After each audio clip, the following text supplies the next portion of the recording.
NBA 2K25 takes another leap forward with its Pro Play technology, promising to revolutionize gameplay like never before with its wealth of NBA footage-based animations littered throughout. Along with changes and upgrades to popular modes like My Career and My Team, plus a wide range of customization options, the game clearly aims to satisfy a wide range of players. However, with such high expectations each year, can NBA 2K25 deliver on its promise to both types of 2K players? I'm Chris from Sports Gamers Online, and alright, let's get it. Already in its second year, I'm truly amazed by the leaps Pro Play technology has made in NBA 2K25, further enhancing its ability to mimic some of the NBA's most recognizable players. You don't realize how incredible it is until you control somebody like Tyrese Maxey and feel as though you're guiding the actual Tyrese Maxey's every move. It's as close to the real thing as it gets. The fluidity of each player's movements and the seamless combination of moves create countless wow moments that make you forget you're even playing a video game sometime. Last year felt like the beginning, but with the improvements in 2K25, the future of 2K basketball feels limitless. Pro Play has set a new standard, and 2K25 shows just how far this technology can go.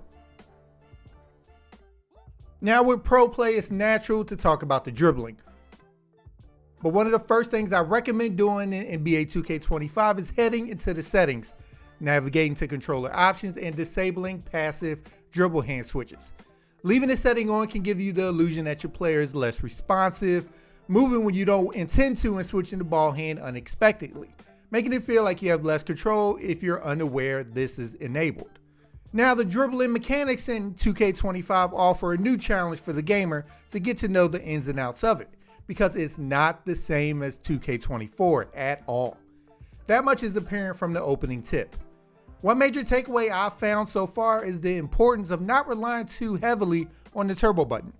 Easing off turbo allows for smoother, more precise movements, making it easier to chain dribble combos, show off the animations, and blow past defenders.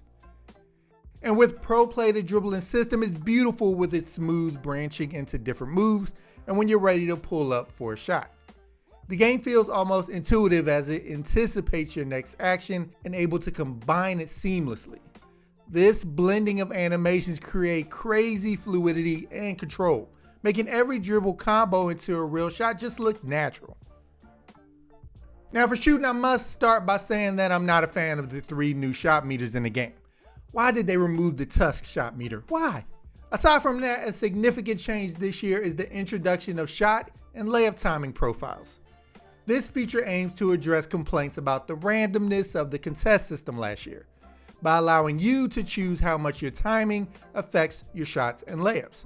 You can set it to range from relying entirely on the player's ratings with real player percentage, to a more either you time this perfectly or you miss it style with high risk, with the normal setting resembling what you're accustomed to in previous years and what I feel most people will play on.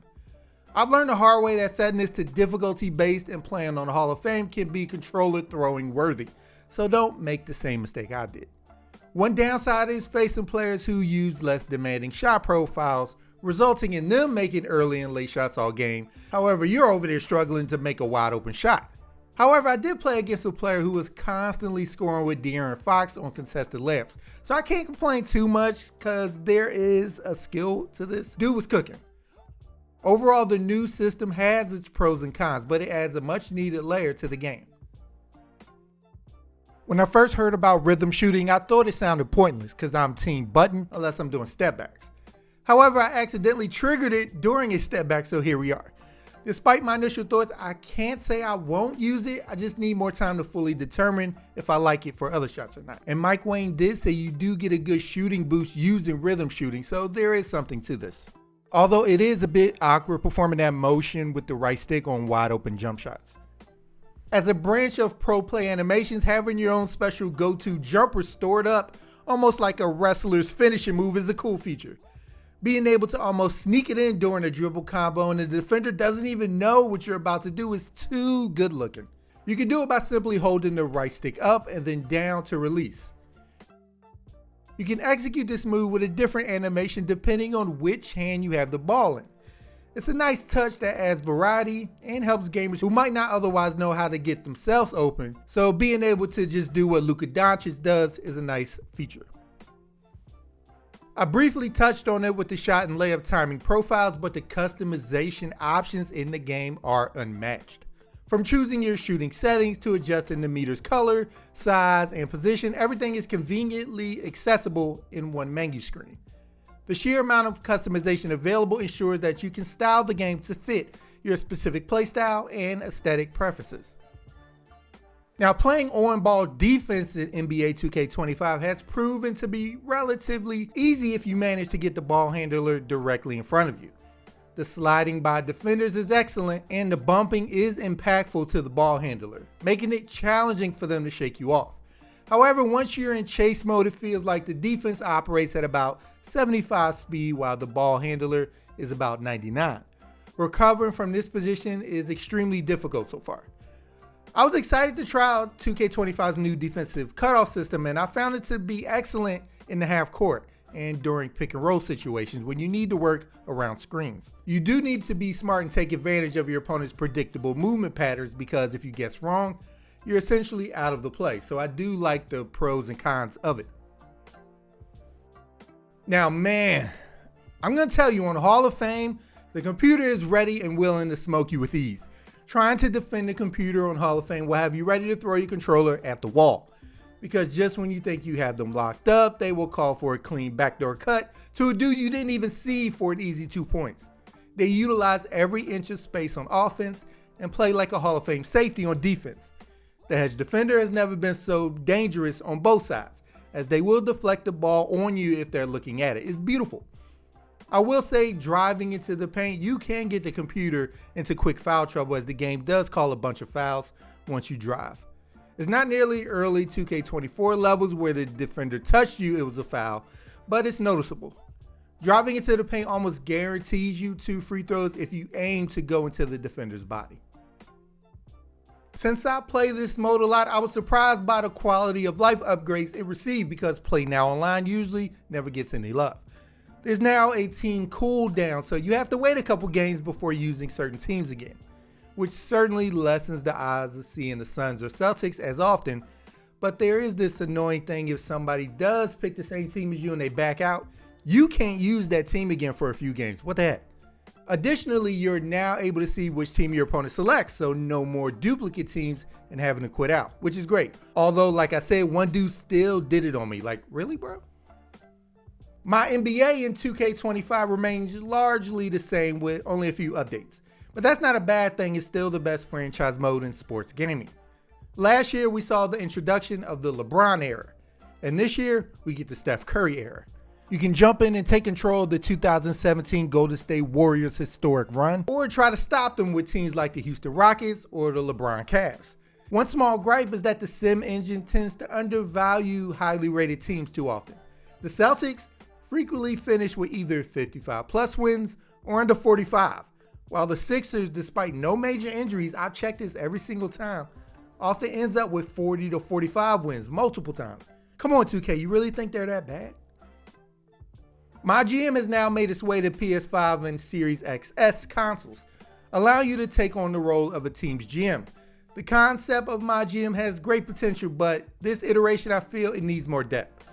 The mode places you in a building that might as well be empty, as the limited interactions and conversations you do have quickly become boring after an hour.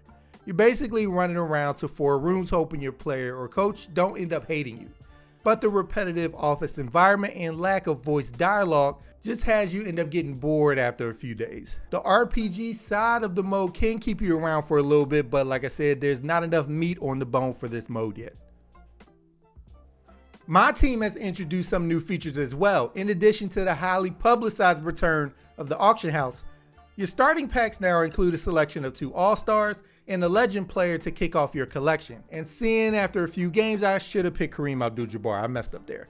There are also 4 new game modes to try, with my favorite being Triple Threat Park. This mode is a blast and lets you play with one of your cards in a 3-on-3 game in the revamped Rivet City. It's funny, I was running around with Michael Jordan and I kind of felt the pressure like I had to take over every possession. The new modes combined with the return of several old ones provide plenty of content for both single player and multiplayer gamers. And the W, with all eyes on the WNBA this year, has received some much needed care and attention as well. Even the addition of player interviews, which were absent before, is a welcome improvement. While it's not yet on par with the men's side of the game, progress is being made to get it there. Your focus will be on building your legacy with the goal of becoming one of the GOATs in the WNBA and continually assessing how you stack up. One of the underrated parts of the mode is the environment they have you play in the 3-on-3 mode. And lastly, for my career, the game is focused on helping you create the next great NBA dynasty, allowing you to track your team's place in history and compare them to some of the best teams ever. My court makes a return so you can practice your skills solo or invite friends over for a game again. I'm a bit annoyed that the 100,000 VC included with my review code only gets me to a 75 overall, but it's whatever. As for the city, you'll find a brand new area designed to make every inch of space count, rather than just having an open world for its own sake. I appreciated that most of the things I needed were clustered in the same area, and the welcome to return to Sunset Beach, Rivet City, and Old Town, all with a remastered twist. If you were around back then, you can't help but get excited for its return. NBA 2K25 continues to impress with its pro play technology, making player movements incredibly lifelike and pushing gameplay to a level I didn't know video games could reach. While some modes have either been left unchanged or only minimally updated, the exciting changes and additions in my team and my career, two of their biggest modes provide enough variety to satisfy a good number of gamers. With its focus to adapt to various preferences of gamer, all I can say is NBA 2K25 succeeded. So with that, we give NBA 2K25 an 8.5 out of 10.